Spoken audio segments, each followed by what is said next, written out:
23 de noviembre de 1913. Llanuras de Tierra Blanca, 35 kilómetros al sur de Ciudad Juárez. El general José Inés Salazar, comandante de las fuerzas federales, se ajustó los guantes de piel inmaculada y miró hacia el horizonte polvoriento con una expresión que mezclaba el aburrimiento con el desdén. A su alrededor, 5.500 soldados del Ejército Federal, la fuerza regular mejor equipada de la República, esperaban en posiciones defensivas perfectas. Tenían artillería de montaña, ametralladoras Hotchkiss emplazadas con campos de tiro superpuestos y una logística ferroviaria impecable. Salazar, un veterano de las campañas contra los apaches y un hombre que se consideraba a sí mismo un estratega clásico, había estudiado a su oponente y había llegado a una conclusión reconfortante. Pancho Villa no era un general. Era, en palabras de Salazar transmitidas por telégrafo a la Ciudad de México, esa misma mañana, un ladrón de vacas con delirios de grandeza y la Academia Militar enseñaba que la caballería era una fuerza de reconocimiento o de persecución, obsoleta frente a la potencia de fuego de la infantería moderna atrincherada. Salazar sabía que Villa venía hacia él. Lo que no sabía, lo que su mente formada en los manuales del siglo XIX no podía concebir, era que la nube de polvo que se levantaba al norte no ocultaba a un ejército convencional, sino a una fuerza de la naturaleza que estaba a punto de reescribir las leyes de la física militar. Los generales federales se habían reído de Villa durante meses, burlándose de su falta de educación, de su pasado criminal y de sus tácticas de bandolero. Esa risa estaba a punto de congelarse en sus gargantas para siempre. Para entender la magnitud del error de cálculo de Salazar y de toda la casta militar porfirista y huertista, debemos diseccionar la psicología de la arrogancia federal. El cuerpo de oficiales del Ejército Federal Mexicano de 1913 era una aristocracia cerrada. Se veían a sí mismos como los guardianes de la civilización frente a la barbarie. Hablaban francés, citaban a Napoleón y a Jomini, y creían fervientemente en la superioridad del orden geométrico sobre el caos impulsivo. Para ellos, la guerra era una ciencia exacta. Si tenías más cañones, mejores fusiles y una posición defensiva sólida, la victoria era una cuestión de tiempo. Pancho Villa representaba todo lo que despreciaban. Era sucio, inculto, emocional y, a sus ojos, tácticamente primitivo. Lo llamaban el centauro, no como un elogio, sino como una forma de deshumanizarlo, de reducirlo a una bestia mitad hombre, mitad animal. Creían que su éxito inicial se debía a la suerte y a la debilidad de guarniciones menores. Pero Tierra Blanca era diferente. Aquí estaba el ejército de verdad, en campo abierto, listo para dar una lección de disciplina. «Dejen que venga», dijo Salazar a sus ayudantes mientras tomaba café en su vagón privado. «Cuando sus caballos choquen contra nuestro muro de plomo, aprenderá que la guerra no es un rodeo». Sin embargo, lo que los generales federales llamaban barbarie era, en realidad, una evolución táctica superior nacida de la necesidad darwiniana. Villa no había estudiado en el Colegio Militar de Chapultepec, había estudiado en la Sierra Madre. Su escuela había sido la persecución. Durante años, como bandolero fugitivo, había aprendido que la velocidad es vida y que la sorpresa es más letal que el calibre. Mientras los federales dependían de trenes y carros de suministros lentos, Villa había convertido a su caballería en un organismo autónomo de alta velocidad. El caballo villista no era el purasangre europeo alto y delicado que preferían los oficiales federales para los desfiles. Era el caballo criollo, pequeño, feo, fibroso, capaz de correr 80 kilómetros en un día comiendo solo pasto seco y bebiendo agua sucia. Y el jinete villista no era un soldado de caballería de salón que montaba con estribos largos y postura rígida. Era un vaquero, un hombre que vivía sobre la silla, que podía disparar al galope, dormir montado y que tenía una conexión telepática con su animal. Villa había reunido a miles de estos centauros y les había dado un propósito: aplastar a los hombres de los uniformes bonitos. La batalla de Tierra Blanca comenzó no con una carga, sino con una demostración de la astucia que los generales despreciaban. Villa sabía que atacar frontalmente a 5.500 federales atrincherados con ametralladoras era un suicidio, incluso para su caballería. Así que usó el arma favorita de los generales en su contra, la arrogancia. En los días previos, Villa había ejecutado la maniobra del tren de Troya en Ciudad Juárez, capturando la ciudad, escondiendo a sus tropas dentro de un tren de carbón. Fue una jugada maestra de engaño.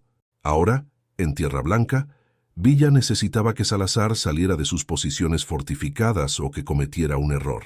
Villa envió primero a una fuerza pequeña a hostigar las líneas federales, fingiendo debilidad. Salazar, viendo a estos rebeldes desorganizados retirarse ante sus primeros disparos de cañón, mordió el anzuelo. Creyó que la chusma estaba huyendo. Ordenó a su caballería federal, los colorados, traidores orozquistas que se habían unido a Huerta, que persiguieran. Fue el error fatal. Al estirar sus líneas y abandonar la seguridad de sus nidos de ametralladoras, Salazar expuso a su ejército a la verdadera fuerza de Villa. Cuando Villa dio la orden de ataque general, el sonido cambió la atmósfera del desierto. No fue el crac-crac ordenado de los fusiles, fue un estruendo sordo, geológico, 6.000 cascos golpeando la tierra dura al unísono. La caballería de la División del Norte emergió de las nubes de polvo no como una línea ordenada de desfile, sino como una avalancha de gritos y acero. La táctica de carga de Villa, que los generales llamaban desordenada, era en realidad una saturación de objetivos calculada. Los villistas no cargaban hombro con hombro, lo que los haría blancos fáciles. Cargaban en enjambre, dispersos pero convergiendo en puntos críticos, moviéndose a una velocidad que hacía imposible para los artilleros federales ajustar sus miras. El cañón Saint-Chamond es un arma formidable contra infantería que camina, pero contra miles de jinetes que galopan a 50 km/h en zigzag, es casi inútil a corta distancia. Los artilleros federales, acostumbrados a blancos estáticos, entraron en pánico. Veían venir la muerte a caballo y sus manos temblaban al tratar de girar las manivelas de elevación. El choque fue brutal. La caballería villista no se detuvo para disparar desde lejos. Se estrelló físicamente contra las líneas federales. Usaron sus caballos como proyectiles cinéticos de 400 kilos. Un jinete villista, Rodolfo Fierro, conocido como El Carnicero, lideraba estas cargas con una ferocidad psicopática. Fierro no buscaba cubrirse, buscaba el contacto. Cuando la caballería rompió la primera línea de defensa, el orden geométrico de Salazar se desintegró. Un ejército federal está diseñado para funcionar como una máquina. El oficial da la orden, el sargento la repite, el soldado dispara. Pero cuando tienes a un hombre a caballo encima de ti, disparándote con un revólver a quemarropa o pisoteándote, la cadena de mando desaparece. El soldado federal, aterrorizado, dejó de ser una pieza de la máquina y se convirtió en un individuo tratando de sobrevivir. Las ametralladoras, que debían haber detenido la carga, fueron silenciadas no por fuego de contrabatería, sino por jinetes que saltaban sobre ellas, lazando a los artilleros o matándolos a culatazos. La derrota de Salazar en Tierra Blanca fue absoluta. No fue una retirada táctica, fue una desbandada vergonzosa. El general que por la mañana se burlaba de los cuatreros tuvo que huir a pie por el desierto, abandonando sus trenes, sus cañones y su honor. Villa capturó 4 locomotoras, docenas de vagones de munición y artillería, pero lo más importante fue el botín psicológico. Había demostrado que la ciencia militar de la academia era impotente ante la violencia cinética de la carga masiva. Los generales en la Ciudad de México leyeron los telegramas con incredulidad. ¿Cómo era posible que una turba destruyera a la mejor división del norte en un solo día? Se negaron a aceptar la realidad. Se convencieron a sí mismos de que Salazar había cometido un error puntual, de que había sido traicionado, de que había sido mala suerte. No podían admitir la verdad, que su paradigma de guerra estaba obsoleto. Siguieron burlándose, llamando a Villas afortunado, sin entender que estaban firmando su propia sentencia de muerte para las batallas venideras, pero Tierra Blanca fue solo el comienzo de la pesadilla para la aristocracia militar. La verdadera humillación vendría con la adaptación tecnológica de Villa. Los generales creían que la caballería era incompatible con el ferrocarril. El caballo es para el campo, el tren para la logística, decían los manuales. Villa borró esa distinción. Creó la caballería ferroviaria. Subió a sus caballos a los trenes. Esto le dio a su ejército una movilidad estratégica que ningún general federal podía igualar.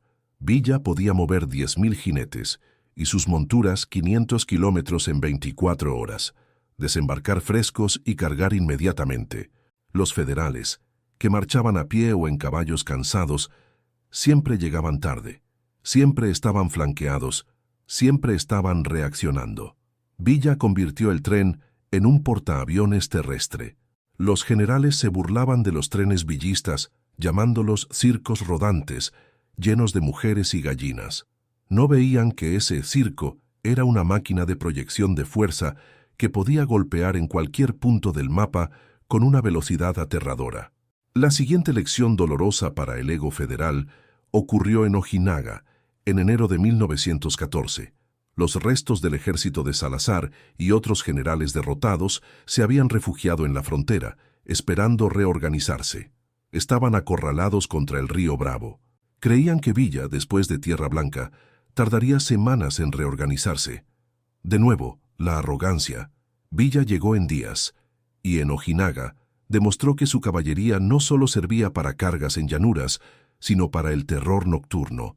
Los generales federales consideraban que combatir de noche era poco caballeroso y tácticamente irresponsable debido a la falta de control.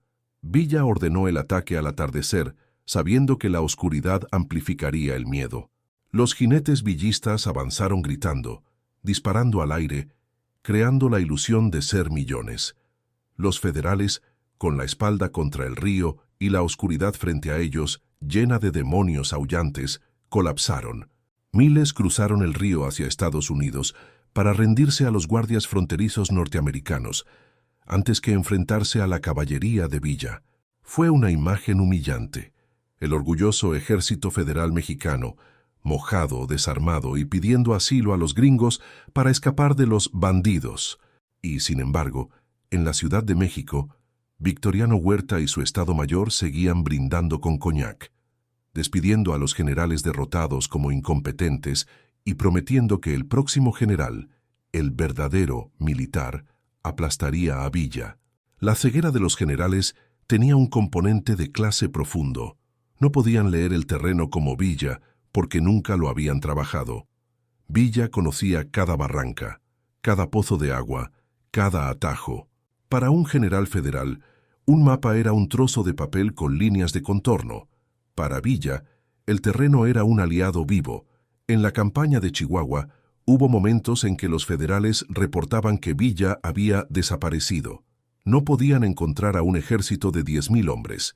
Se burlaban diciendo que se habían dispersado por miedo. En realidad, Villa había dispersado a su caballería en pequeñas unidades para forrajear y moverse por caminos de cabras, volviéndose invisible a la inteligencia convencional, solo para reagruparse en el momento y lugar precisos para el ataque. Esta capacidad de aparecer y desaparecer aterrorizaba al soldado raso federal, que empezó a atribuirle a Villa poderes sobrenaturales. Los generales se reían de estas supersticiones en sus casinos de oficiales, pero no podían detener la deserción de sus hombres, que sabían que contra el diablo no se puede pelear. Otro aspecto de la burla federal era hacia el armamento villista. Al principio, se reían de los rifles Winchester 30-30, armas de caza, frente a sus Mausers de largo alcance. Sus balas no llegan, decían, pero la caballería de Villa anuló esa desventaja. La táctica villista consistía en cerrar la distancia tan rápido que el alcance superior del Mauser se volvía irrelevante. Un jinete villista no iniciaba el tiroteo a 800 metros. Galopaba bajo fuego hasta estar a 50 metros, y ahí el 30-30, con su mecanismo de palanca rápido, era superior al cerrojo del Mauser. Villa forzó a los generales a pelear su guerra, una guerra de corta distancia, visceral y rápida, donde la elegancia de la maniobra francesa no servía de nada. Los generales querían un duelo de esgrima. Villa les dio una pelea a cuchilladas en un callejón oscuro. Hacia marzo de 1914, la burla había empezado a transformarse en preocupación, aunque todavía no en pánico total. El régimen de Huerta decidió jugar su carta más fuerte, la fortificación masiva de la ciudad de Torreón. Si no podían vencer a la caballería en campo abierto, la romperían contra muros de hormigón y alambre de púas. El general Velasco, comandante en Torreón, aseguró a la prensa: «Villa es un jinete, no un ingeniero. Se romperá los dientes contra nuestras defensas». Velasco representaba el pináculo de la arrogancia técnica. Creía que la guerra de asedio era demasiado compleja para un excuatrero. No contaba con que Villa había traído su propia sorpresa. El general Felipe Ángeles, el único militar de carrera que entendía que la caballería y la artillería podían bailar juntas. La batalla de Torreón sería el escenario donde la burla moriría definitivamente, ahogada en sangre y fuego. Pero antes de llegar a Torreón, Villa tenía que demostrar algo más, que su caballería no solo podía correr, sino que podía pensar. La evolución de los Dorados, la guardia de élite de Villa, es el ejemplo perfecto de esta profesionalización que los generales ignoraron. Los Dorados no eran simplemente matones a caballo. Eran expertos en el uso combinado de armas. Llevaban carabinas, 2 revólveres y, a menudo, granadas de mano. Eran la fuerza de choque definitiva. Villa los usaba como un bisturí para cortar los puntos débiles de la línea enemiga. En las escaramuzas previas a Torreón, los generales federales enviaban patrullas de reconocimiento que nunca regresaban. Los Dorados las cazaban en el desierto. La inteligencia federal se quedó ciega. Los generales estaban peleando contra un enemigo que les había quitado los ojos, y aún así en sus despachos seguían escribiendo informes sobre la inferioridad organizativa de los rebeldes, aferrándose a sus dogmas mientras el suelo temblaba bajo sus pies. El caballo, ese animal que los generales veían como transporte, se convirtió en el símbolo de la némesis federal. Los caballos villistas, cuidados obsesivamente por sus jinetes, un villista prefería pasar hambre él que dejar sin comer a su caballo, tenían una resistencia que desafiaba la lógica. Permitían maniobras de flanqueo de 100 kilómetros que dejaban a la infantería federal mareada. Cuando los generales miraban sus mapas y decían: «Es imposible que estén aquí», estaban a 2 días de marcha ayer. Estaban aplicando la logística de un ejército regular a una horda de centauros. Esa imposibilidad era la que les hacía perder batallas antes de disparar el primer tiro. Se burlaban de la falta de uniformes, de la falta de paso redoblado, de la falta de saludos militares. No entendían que la disciplina villista era diferente, no se basaba en la forma, sino en la lealtad fanática y en la eficacia letal. Un villista no saludaba, pero cargaba contra una ametralladora sin dudarlo si Villa se lo pedía. Un soldado federal saludaba perfecto, pero huía a la primera oportunidad. Esa diferencia moral, invisible para los generales aristócratas, era el verdadero motor de la aplanadora que se dirigía hacia el sur. La historia de cómo los generales subestimaron a la caballería villista es una lección eterna sobre la ubris. Creyeron que su título, su apellido y su escuela los protegían de la realidad. Creyeron que la guerra era un derecho de nacimiento de la élite. En los siguientes bloques veremos cómo esa creencia fue desmantelada pieza por pieza, ciudad por ciudad, hasta que no quedó nada más que el terror puro de ver el horizonte llenarse de polvo y saber que los bandidos venían a cobrar la deuda histórica con sangre. La risa de los generales estaba a punto de ser silenciada por el estruendo de la carga más grande que América había visto jamás. Marzo de 1914. Cuartel General de la División del Norte, en ruta hacia Torreón. Si la victoria de Tierra Blanca había sido un golpe al estómago del orgullo federal, lo que estaba ocurriendo ahora en los campamentos villistas era una puñalada directa al cerebro de la Academia Militar Porfirista. Los generales en la Ciudad de México, entre copas de brandy, habían encontrado un nuevo consuelo para minimizar a Villa. Decían: «Sí, es un salvaje con suerte que puede cargar en campo abierto, pero estampará sus caballos contra las murallas de una ciudad fortificada.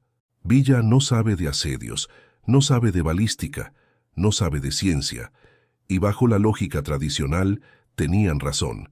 La caballería ligera no toma fortalezas, pero Villa, con esa intuición animal que le permitía oler las debilidades de sus enemigos, había reclutado al único hombre capaz de traducir su furia en ecuaciones matemáticas, el general Felipe Ángeles.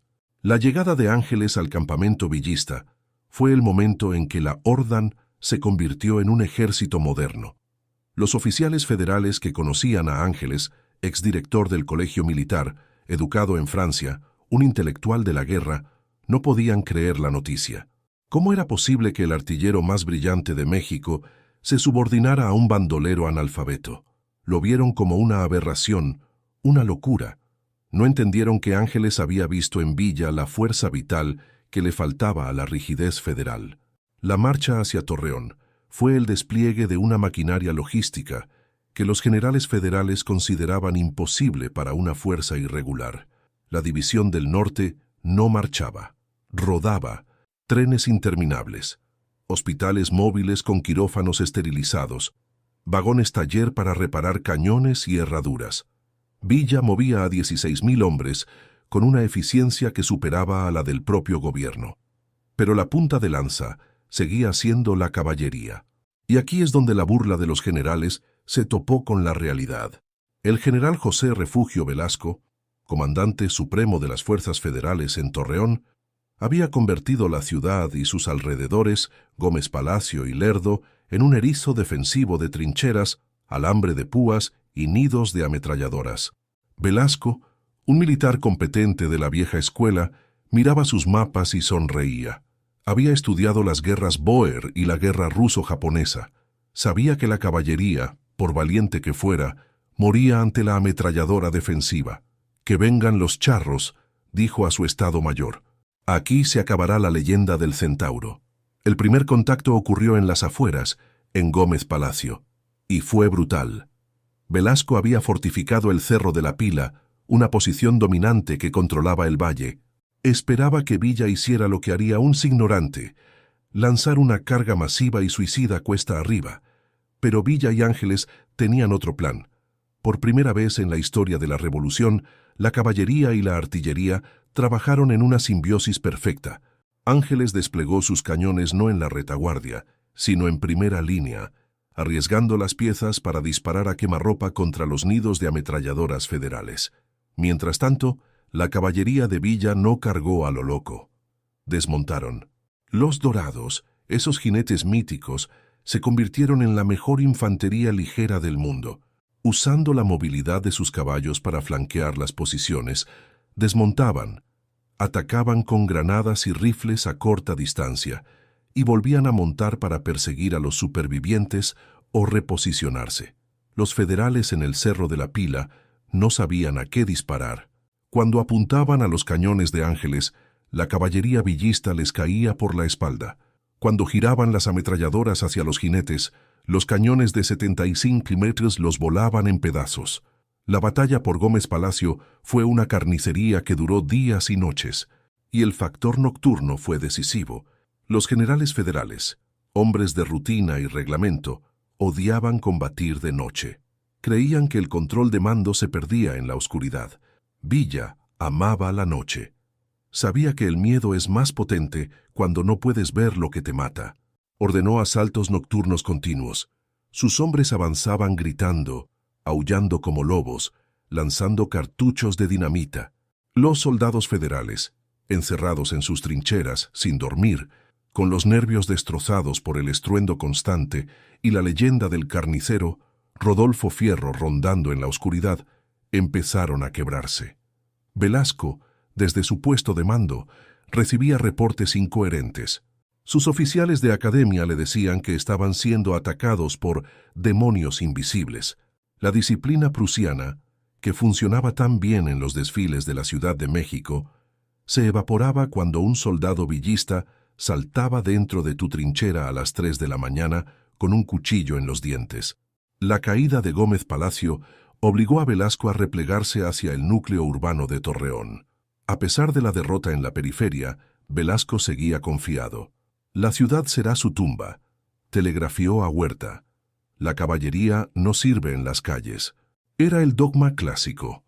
Los caballos resbalan en el pavimento, son blancos grandes, no pueden maniobrar. Y nuevamente, la realidad táctica de Villa aplastó el dogma. Villa no metió a sus caballos en las avenidas principales para ser barridos. Usó su caballería para cercar la ciudad herméticamente, cortando cualquier vía de escape o suministro, y luego usó a sus jinetes como infantería de asalto urbano. Pero con una diferencia crucial: la velocidad de reacción. Si una defensa federal se rompía en el sector norte, Villa podía mover 3.000 hombres desde el sector sur en cuestión de minutos gracias a sus caballos, desmontarlos y lanzarlos a la brecha antes de que Velasco pudiera mover sus reservas a pie. La movilidad estratégica de la caballería se tradujo en superioridad táctica urbana. El asedio de Torreón, del 23 de marzo al 2 de abril de 1914, fue el momento en que la risa de los generales se transformó definitivamente en silencio. La violencia alcanzó niveles industriales. Felipe Ángeles, dirigiendo el fuego de artillería con una precisión quirúrgica, destruyó metódicamente los puntos fuertes federales, pero fue la ferocidad de los hombres de Villa lo que decidió el combate. Los federales estaban acostumbrados a intercambios de disparos a distancia. Los villistas buscaban el contacto físico. Querían verle los ojos al enemigo. El ataque es la mejor defensa, decía Villa, y sus hombres lo aplicaban con una literalidad aterradora. Tomaban casa por casa, azotea por azotea, y en medio de este caos urbano sucedieron cargas de caballería imposibles. En las zonas abiertas de la ciudad, en los patios ferroviarios o en los bulevares anchos, escuadrones de dorados realizaban cargas relámpago para limpiar posiciones de infantería desmoralizada. Ver venir a un jinete a galope tendido en medio de una ciudad en llamas, saltando barricadas y disparando 2 revólveres, rompía la psique del conscripto federal. Era una visión del apocalipsis. El colapso de la defensa federal en Torreón no fue solo militar, fue moral. El general Velasco, viendo que sus líneas se desmoronaban y que estaba a punto de ser rodeado y aniquilado, ordenó la evacuación. Pero huir de Villa es más peligroso que enfrentarlo. Cuando la columna federal, compuesta por miles de soldados y sus familias, intentó escapar hacia el este, hacia San Pedro de las Colonias, Villa soltó la rienda. La persecución que siguió fue una de las más despiadadas de la guerra. La caballería villista, fresca y sedienta de sangre, cayó sobre la columna en retirada como una manada de lobos sobre un rebaño herido. No hubo batalla, hubo cacería. Los generales federales, que habían despreciado la velocidad villista, ahora huían en sus coches o a caballo, dejando atrás a su infantería para ser masacrada. Kilómetros de desierto quedaron sembrados de cadáveres uniformados de azul, cañones abandonados y trenes quemados. Velasco logró escapar por los pelos, pero su ejército había dejado de existir como fuerza efectiva. Había perdido a sus mejores hombres, su equipo y, sobre todo, la ilusión de superioridad. La noticia de la caída de Torreón golpeó la Ciudad de México como un terremoto. En los clubes de oficiales, el silencio era sepulcral. Ya no había chistes sobre el ladrón de vacas. Había miedo, un miedo frío y racional. Se dieron cuenta de que Villa no solo tenía más hombres y mejores caballos, tenía un sistema de guerra que no podían descifrar. Habían perdido el norte del país, y lo peor estaba por venir. Villa controlaba ahora el nudo ferroviario más importante de México. El camino hacia el sur, hacia Zacatecas y luego a la capital, estaba abierto. Y en Zacatecas esperaba el general Luis Medina Barrón, otro oficial orgulloso que había prometido detener a la chusma. Medina Barrón miraba lo que le pasó a Velasco y decía: Velasco fue débil, yo fortificaré los cerros. Nadie puede tomar los cerros de Zacatecas. La arrogancia es una enfermedad recurrente. No entendían que Villa y Ángeles ya estaban estudiando los mapas de Zacatecas y que la caballería que había cazado en Torreón estaba a punto de escalar montañas. Pero hubo un elemento en Torreón que a menudo se pasa por alto y que fue fundamental para el éxito de la caballería: la logística del caballo. Mantener a 10.000 caballos sanos y alimentados en medio de un asedio urbano en el desierto es una pesadilla logística que habría colapsado a cualquier ejército europeo de la época. Los generales federales asumían que los caballos de Villa morirían de hambre o sed en una semana. El desierto lo derrotará, decían. Se equivocaron de nuevo. Villa organizó un sistema de suministro de agua y forraje tan eficiente como su suministro de municiones. Trenes enteros traían alfalfa desde Chihuahua. Los villistas cuidaban a sus caballos mejor que a sí mismos.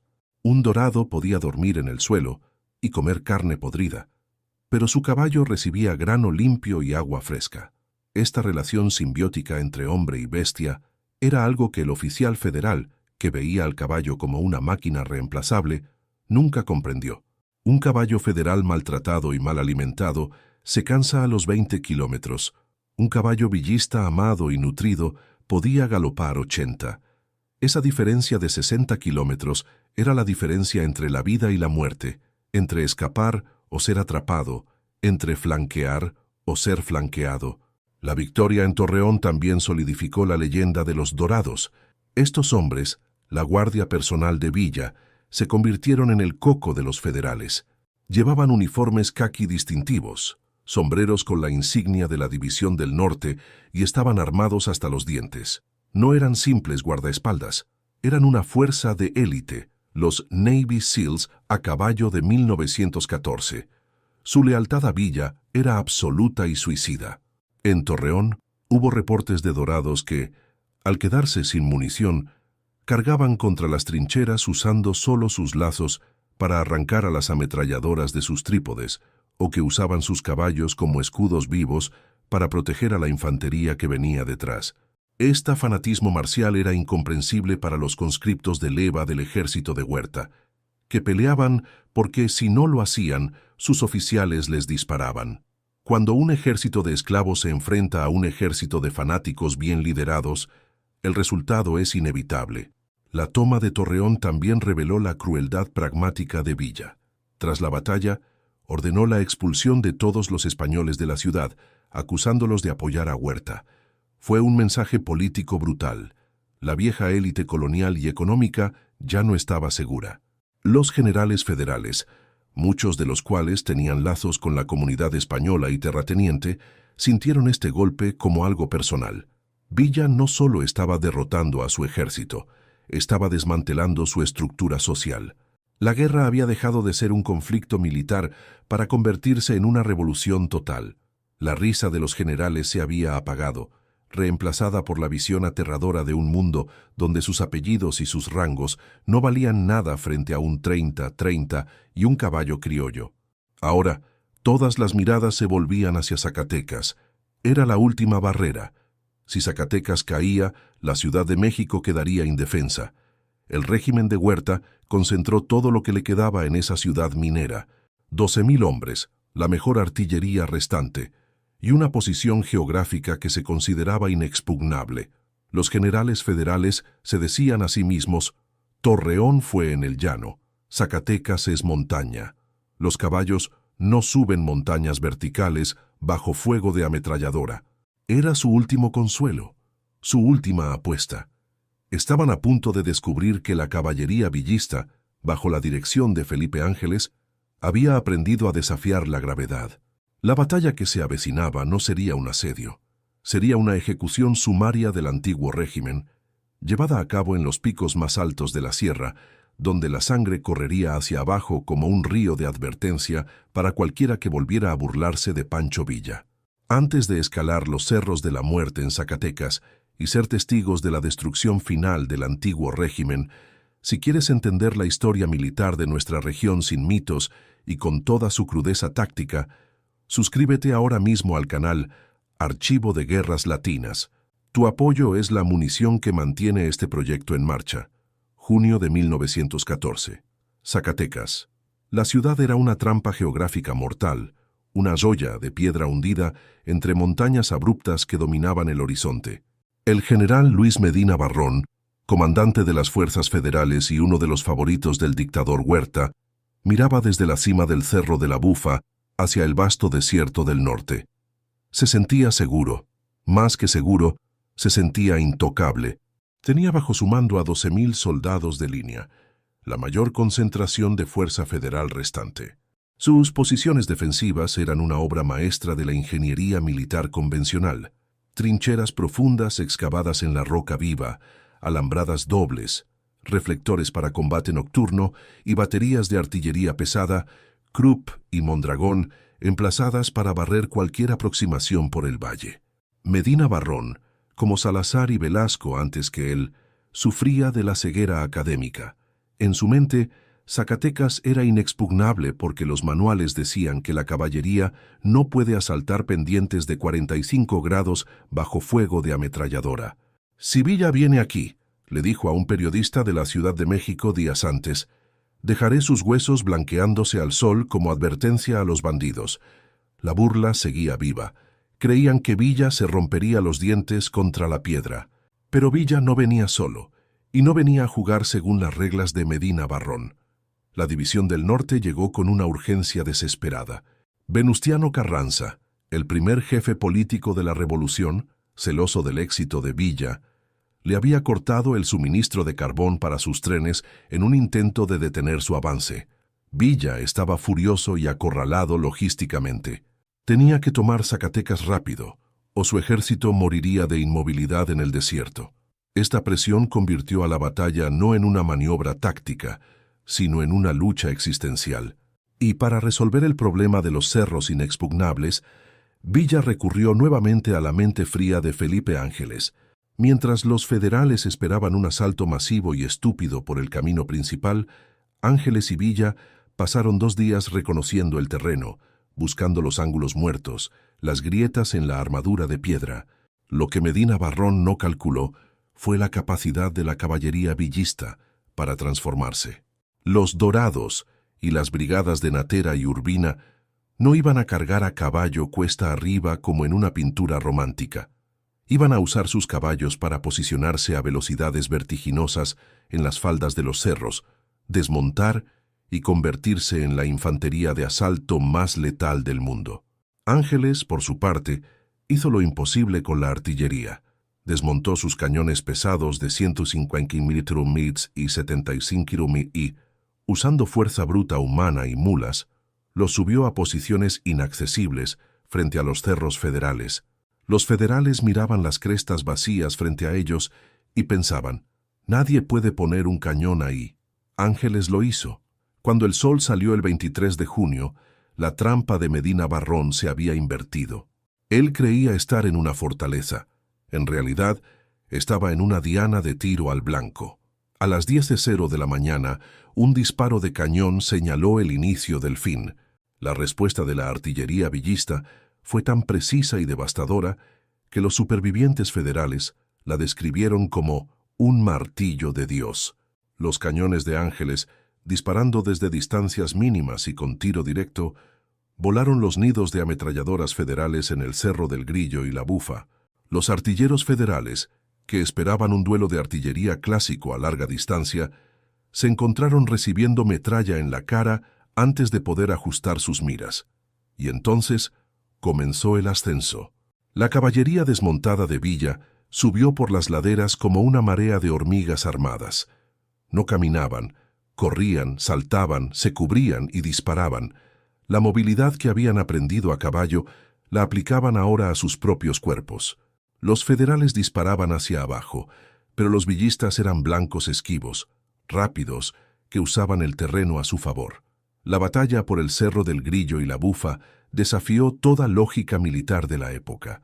Los federales tenían la altura, la fortificación y el poder de fuego. Deberían haber masacrado a los atacantes. Pero los villistas tenían algo que los conscriptos federales no poseían: una moral fanática y una adaptación táctica instintiva. Usaban granadas de mano caseras para limpiar las trincheras. Cuando llegaban a la cima, el combate se volvía cuerpo a cuerpo. Y ahí el soldado federal, entrenado para disparar en fila, no tenía oportunidad contra el guerrillero norteño, endurecido por años de vida salvaje. Los Dorados limpiaron las cimas con cuchillos y culatas. La bandera federal fue arrancada y reemplazada por la tricolor villista. Medina Barrón, viendo caer sus bastiones inexpugnables uno tras otro en cuestión de horas, entró en shock. La burla se había transformado en terror puro. Sus fortalezas de piedra se habían convertido en trampas mortales. Con los cerros en manos de Villa, la ciudad de Zacatecas abajo se convirtió en un matadero. Ángeles movió sus cañones a las cimas recién capturadas y apuntó hacia abajo, hacia las calles donde se aglomeraban los federales en pánico. Fue una ejecución. Los proyectiles caían sobre las columnas de tropas que intentaban reagruparse, despedazando hombres y caballos en las calles estrechas. La estructura de mando federal se desintegró. Los oficiales se arrancaban las insignias para no ser identificados. Y entonces Villa ordenó el golpe final: cerrar la puerta trasera. La única vía de escape era el camino hacia Guadalupe, al sur. Medina Barrón ordenó la retirada general hacia allá. Pero Villa, previendo esto, había enviado a su caballería más rápida a flanquear la ciudad y cortar la retirada. Lo que sucedió en el camino a Guadalupe no fue una batalla. Fue una de las masacres más grandes de la historia de América. Miles de soldados federales, mezclados con oficiales aterrorizados, corrían por el camino pensando que habían escapado del infierno de la ciudad. De repente, de los flancos, surgió la caballería villista, fresca, veloz y despiadada. Los jinetes cargaron contra la columna en retirada. No hubo resistencia. Fue una cacería. Los federales tiraban sus armas y levantaban las manos, pero la orden de Villa era implacable: aniquilación. La furia acumulada por años de burlas, de asesinatos políticos como el de Madero y de desprecio de clase, se desató en esas horas. «Maten a los colorados, maten a los oficiales», gritaban los villistas. El camino quedó pavimentado de cadáveres a lo largo de kilómetros. Se dice que la sangre corría literalmente por las cunetas. De los 12.000 defensores federales, se estima que entre 6.000 y 9.000 murieron ese día. El ejército moderno había dejado de existir. El final simbólico del régimen ocurrió dentro de la ciudad, en un acto de autodestrucción wagneriana. Un oficial federal, desesperado o quizás cumpliendo una orden final de nihilismo, detonó el polvorín principal en el Palacio Federal. La explosión fue tan masiva que sacudió los cimientos de los cerros circundantes. Manzanas enteras se derrumbaron, enterrando a cientos de soldados federales, civiles y villistas bajo toneladas de escombros. Fue el suicidio del huertismo. El estruendo anunció a todo México que el Ejército Federal, esa institución arrogante que se creía dueña del país, había muerto por su propia mano y por la mano de los bandidos que despreciaba. Cuando Pancho Villa entró en Zacatecas a caballo, cubierto de polvo y pólvora, ya no era el cuatrero de la leyenda negra federal, era el conquistador de México. Había demostrado que la intuición, la velocidad y la adaptación eran superiores a la doctrina estática.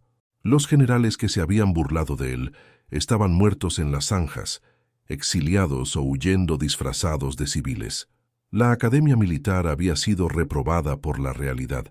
Villa y Ángeles inspeccionaron las posiciones capturadas y encontraron cañones federales intactos, pero abandonados, ametralladoras con cintas llenas que no se dispararon porque los artilleros huyeron ante el terror de la carga. La tecnología no había fallado el espíritu. La victoria de Zacatecas resonó mundialmente. En Washington, en Berlín y en París, los agregados militares enviaban reportes atónitos. ¿Cómo es posible que una fuerza irregular tome una ciudad fortificada en 8 horas? Se preguntaban. La respuesta era simple y aterradora para el pensamiento militar convencional. Villa había inventado la Blitzkrieg, guerra relámpago, a caballo antes de que los alemanes la inventaran con tanques. Había combinado movilidad, potencia de fuego concentrada y choque psicológico para paralizar al enemigo antes de destruirlo. No había ganado por número, aunque tenía superioridad numérica, había ganado por tempo. Los federales siempre reaccionaban 2 pasos atrás. Cuando Medina Barrón movía una reserva, Villa ya había tomado la posición que esa reserva debía defender. Sin embargo, en esta victoria total yacía la semilla de la futura tragedia de Villa.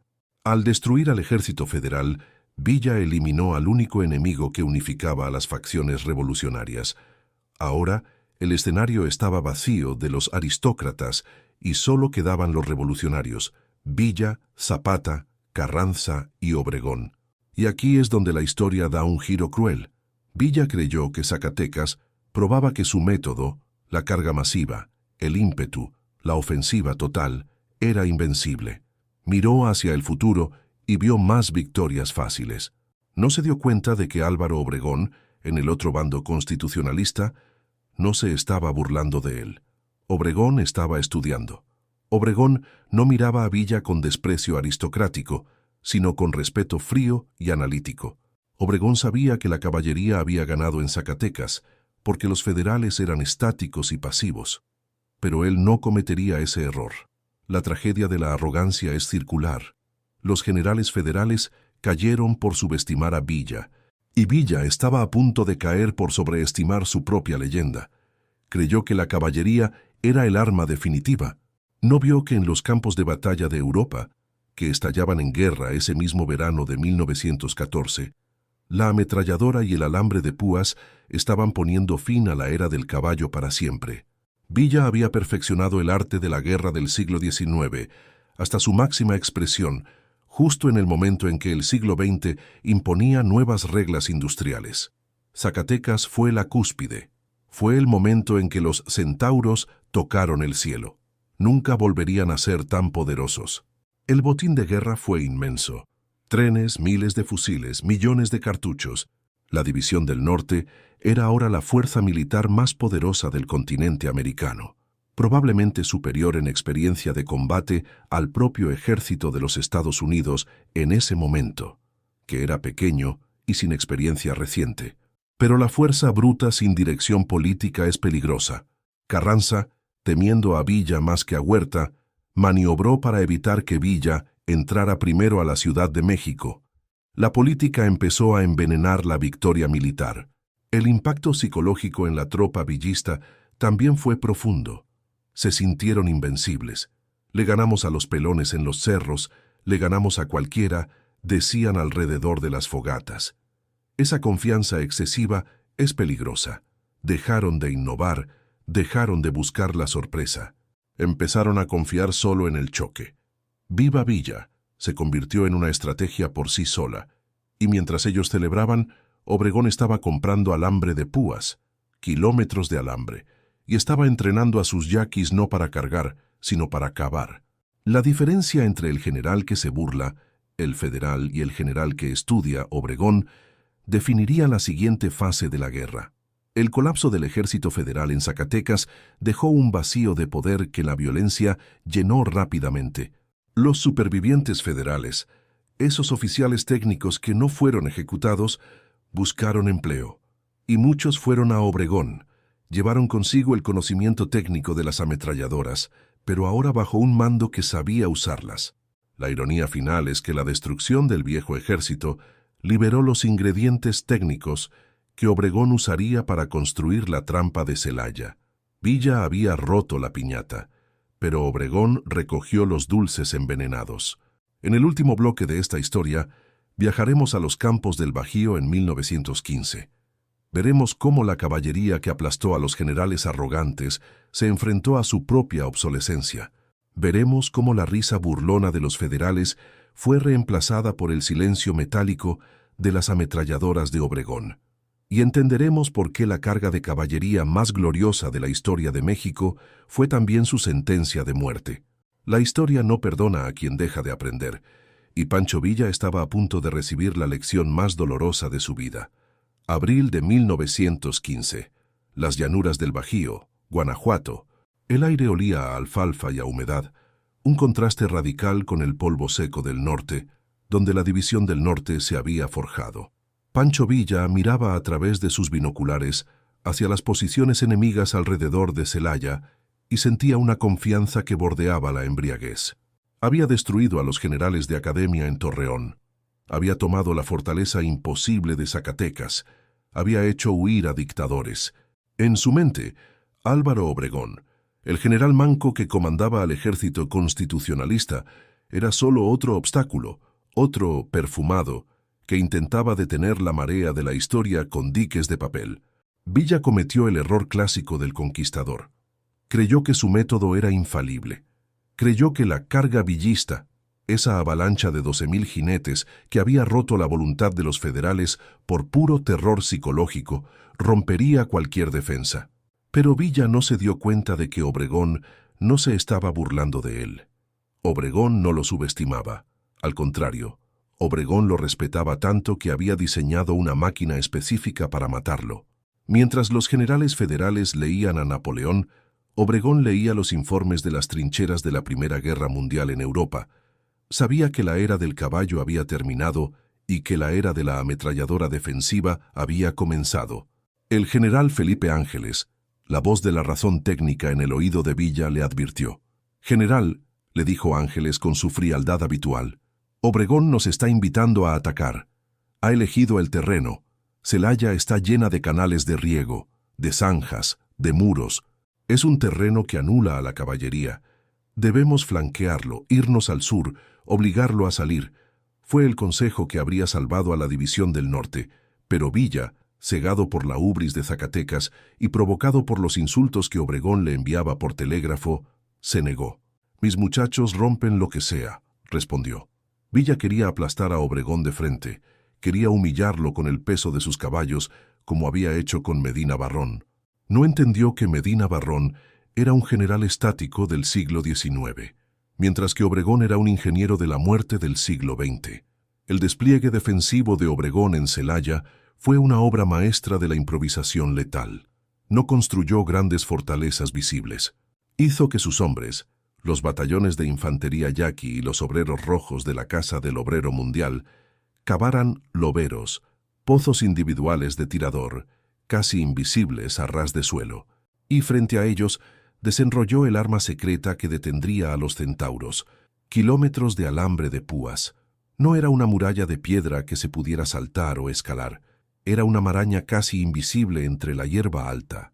Obregón también posicionó sus ametralladoras no en línea recta, sino en ángulos cruzados, creando zonas de muerte geométrica donde cualquier cosa que entrara recibiría fuego desde 2 o 3 direcciones simultáneamente. Era una trampa diseñada para convertir la velocidad, la mayor virtud de Villa, en fatalidad. La primera batalla de Celaya, el 6 y 7 de abril, fue el aviso que Villa ignoró. Lanzó sus cargas de caballería con la furia habitual. Los jinetes avanzaron gritando «¡Viva Villa!», esperando ver a los constitucionalistas correr como lo hacían los federales. Pero los hombres de Obregón no corrieron. Estaban enterrados en el suelo. Cuando la caballería llegó a 100 metros, las ametralladoras abrieron fuego. No apuntaban a los jinetes, apuntaban a los pechos de los caballos. La carnicería fue instantánea. La primera ola se estrelló contra el alambre y se convirtió en una barrera de carne muerta para la segunda ola. Los supervivientes, desmontados y aturdidos, fueron cazados por la infantería obregonista. Villa, incrédulo, culpó a la falta de munición, a la mala suerte, a la falta de coordinación. No podía aceptar que su táctica suprema fuera obsoleta. Se retiró, reorganizó y prometió volver con más fuerza. La segunda batalla, del 13 al 15 de abril, fue el suicidio de la leyenda. Villa lanzó todo lo que tenía, 30 cargas de caballería. 30 veces la ola de sombreros y caballos se lanzó contra la línea invisible. 30 veces fue despedazada. Fue una escena de horror industrial. Los canales de riego se llenaron de sangre y agua, convirtiéndose en fosas comunes fangosas. Los jinetes villistas, hombres que habían conquistado el norte, morían enredados en el alambre como moscas en una telaraña, fusilados a quemarropa por soldados que ni siquiera tenían que apuntar, solo barrer. La artillería de Ángeles intentó apoyar, pero Obregón había dispersado tanto sus líneas que no había blancos claros. La carga masiva, que había funcionado porque aterrorizaba al enemigo y rompía su formación, falló porque el enemigo no tenía formación que romper. Estaba diluido en el terreno. Obregón ganó por sustracción. Eliminó al blanco que Villa necesitaba golpear. Al final de la batalla, la División del Norte había perdido su columna vertebral. Más de 4.000 muertos, 6.000 prisioneros, miles de caballos sacrificados inútilmente. Los dorados, la élite invencible, yacían en pilas grotescas frente a las trincheras. Obregón, que perdería un brazo en la fase final de esta campaña en León, miraba el campo de batalla no con la euforia de Villa en Zacatecas, sino con la satisfacción fría de un contador que ha cuadrado el balance. Había demostrado empíricamente que la emoción no vence a la técnica. Los generales federales se habían burlado de Villa por ser un bandido. Obregón lo había destruido por ser un anacronismo. La caballería, como arma estratégica decisiva, murió en los campos de Celaya esa primavera de 1915. La retirada de Villa hacia el norte fue el reverso doloroso de su marcha triunfal del año anterior. Ya no había trenes llenos de música y soldaderas alegres. Había vagones llenos de heridos gangrenados, hombres amputados y silencio. Las ciudades que antes lo recibían con flores ahora cerraban las puertas, temiendo la ira de un león herido. Villa, psicológicamente destrozado, comenzó a ver traidores en todas partes. Su genio instintivo se oscureció. Ordenó ejecuciones de sus propios oficiales, masacres de civiles, como en San Pedro de la Cueva, actos de terror puro que ya no tenían objetivo militar, solo desahogo de frustración. El centauro se estaba convirtiendo de nuevo en el bandolero, pero ahora un bandolero amargado y perseguido por los fantasmas de sus dorados muertos. Sin embargo, la historia de la caballería villista tuvo un epílogo extraño y fascinante que demostró que, aunque obsoleta en la guerra convencional, seguía siendo imbatible en la guerra asimétrica. En 1916, Villa, reducido a una fuerza guerrillera de unos pocos cientos de hombres, decidió invadir los Estados Unidos. El ataque a Columbus, Nuevo México, fue un acto de desesperación política y venganza, pero provocó la respuesta militar más grande que Estados Unidos había lanzado desde su guerra civil, la expedición punitiva. El general John J. Pershing entró en México con 10,000 hombres, camiones motorizados, aviones de reconocimiento Curtiss-Jenny y la tecnología más avanzada del mundo. Su misión: capturar a Villa vivo o muerto. Los generales estadounidenses, al igual que los federales mexicanos años antes, se burlaban de Villa. «Es un bandido prófugo, lo atraparemos en 2 semanas», decían los titulares del New York Times. Pero Villa volvió a sus raíces, dispersó a su caballería en pequeñas células, volvió a ser el hombre que conocía cada cueva y cada pozo de agua de la Sierra Madre. Y aquí, la tecnología moderna de Pershing falló estrepitosamente. Los camiones Dodge se rompían en los caminos de tierra mexicanos. Los aviones no podían volar con los vientos cruzados de las barrancas y se estrellaban. Los tanques eran inútiles en las montañas. La caballería estadounidense, montada en caballos grandes que requerían grano importado, moría de cólico y agotamiento tratando de seguir a los caballos criollos de Villa que comían cactus y raíces. Durante 11 meses, el ejército más poderoso del mundo persiguió a fantasmas. Villa jugaba con ellos. Atacaba una patrulla aquí, desaparecía allá, dejaba pistas falsas. Los campesinos locales, que odiaban a los invasores gringos, las tropas de la gorra, como les decían, protegían a Villa. La expedición punitiva fue una humillación logística para Estados Unidos. Pershing se retiró en 1917 sin haber visto a Villa ni una sola vez. Villa, el hombre que había sido aplastado por la modernidad en Celaya, derrotó a la modernidad en la sierra usando las tácticas más antiguas del mundo, la paciencia y el terreno. Fue la validación final de su leyenda. Demostró que la caballería ligera, usada como guerrilla, todavía tenía un lugar, pero ya no podía tomar ciudades ni derrocar gobiernos. Villa sobrevivió, pero su sueño de gobernar México murió en el alambre de púas de Celaya. Se convirtió en una figura mítica, un Robin Hood del desierto que cabalgaba libre mientras el país se institucionalizaba bajo las leyes de Carranza y Obregón. El legado militar de Pancho Villa es una paradoja. Fue el destructor del viejo ejército y la víctima del nuevo. Su caballería expuso la incompetencia de una casta militar aristocrática, que creía que la guerra se ganaba con apellidos y manuales franceses. Les enseñó que la velocidad y la violencia cinética podían romper el orden estático. Pero él mismo fue víctima de su propia rigidez, cuando se negó a aceptar que la tecnología defensiva había cambiado las reglas. Los generales federales se burlaron de él hasta que murieron. Obregón lo estudió hasta que lo mató, militarmente. Hoy, la imagen del jinete revolucionario con su sombrero y su carabina 30-30 es el símbolo visual de México ante el mundo. Pero debemos mirar más allá del romanticismo. Esa imagen representa un momento específico en la historia de la guerra, el último suspiro de la carga heroica antes de la carnicería industrial del siglo XX. La carabina 30-30, un arma de caza civil, derrotó al Mauser militar alemán, porque estaba en manos de hombres que tenían una motivación infinita. Pero ni el 30-30 ni el valor suicida pudieron derrotar a la ametralladora emplazada por un ingeniero. La lección final de la División del Norte es que la innovación táctica siempre vence al dogma, pero la innovación tiene fecha de caducidad.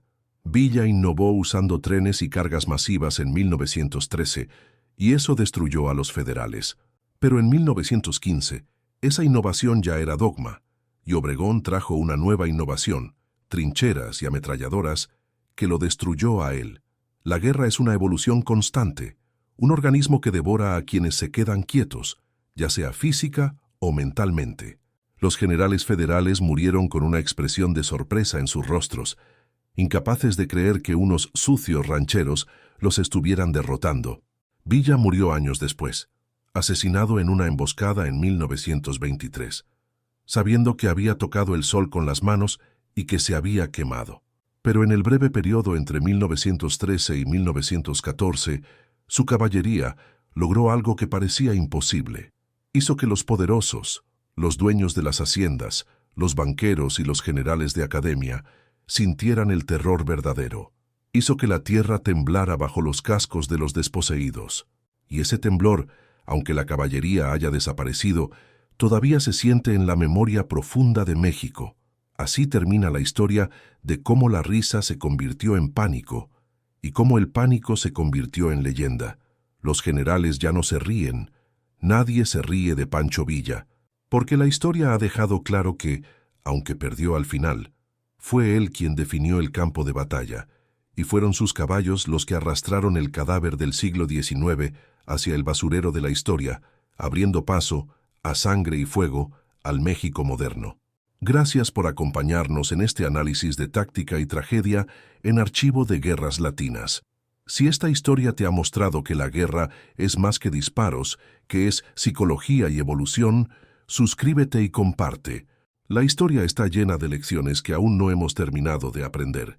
Hasta la próxima carga.